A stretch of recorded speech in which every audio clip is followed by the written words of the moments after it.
একসময় ব্রিটেনের রাজনীতি ছিল স্থিতিশীলতার প্রতীক। একাধিক প্রধানমন্ত্রী এক দশকেরও বেশি সময় ধরে ক্ষমতায় থাকতেন, বিশ্ব রাজনীতিতে নিজেদের অবস্থান ধরে রাখতেন শক্ত হাতে। এই যেমন লৌহ মানবী খ্যাত মার্গারেট থ্যাচার কিংবা টনি ব্লেয়ার। তারা শুধু নেতাই ছিলেন না, ছিলেন এক একটি রাজনৈতিক যুগের প্রতীক। কিন্তু গত ৭ বছরের মধ্যে যুক্তরাজ্যকে ৫ জন প্রধানমন্ত্রী বদলাতে দেখেছে বিশ্ব। এখন সেই প্রধানমন্ত্রীর চেয়ার যেন হট সিট।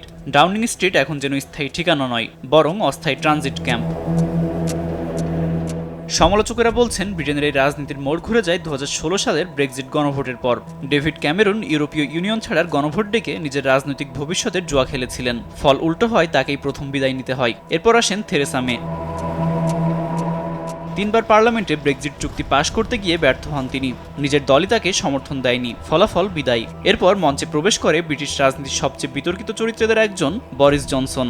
বিপুল জনপ্রিয়তা নিয়ে এলেও একের পর এক কেলেঙ্কারি, করোনা বিধিনিষেধ ভঙ্গ আর রাজনৈতিক বিশৃঙ্খলার কারণে শেষ পর্যন্ত তাকেও ক্ষমতা ছাড়তে হয়।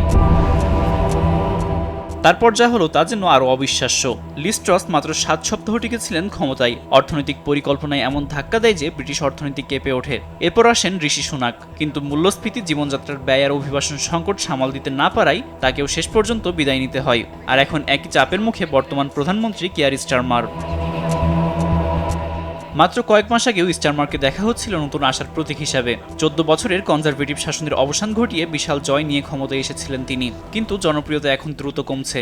জ্বালানি ভাতা, কর নীতি নিয়ে বিতর্ক, ব্যবসার কৃষকদের ক্ষোভ, সব মিলিয়ে তার সরকারের উপর চাপ বাড়ছে। এর সঙ্গে যোগ হয়েছে ব্যক্তিগত উপহার গ্রহণ আর কূটনৈতিক নিয়োগ নিয়ে বিতর্ক।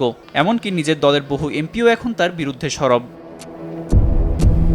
কিন্তু প্রশ্ন হলো, কেন ব্রিটেনে এখন আর কোনো প্রধানমন্ত্রী দীর্ঘস্থায়ী হতে পারছেন না? বিশ্লেষকরা বলছেন, ব্রেক্সিট শুধু ইউরোপ থেকে ব্রিটেনকে আলাদাই করেনি, ব্রিটিশ রাজনীতিকেও ভেতর থেকে ভেঙে দিয়েছে। দলগুলো আদর্শিকভাবে বিভক্ত হয়ে পড়েছে, রাজনীতিতে বেড়েছে ব্যক্তিকেন্দ্রিকতা।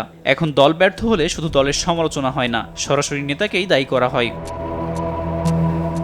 সামাজিক যোগাযোগ মাধ্যম আর ২৪ ঘন্টার নিউজ সাইকেল এই চাপকে আরও বাড়িয়ে তুলেছে। ছোট একটি ভুলও মুহূর্তেই জাতীয় সংকটে পরিণত হচ্ছে। আব্দুল মালেক, RTV।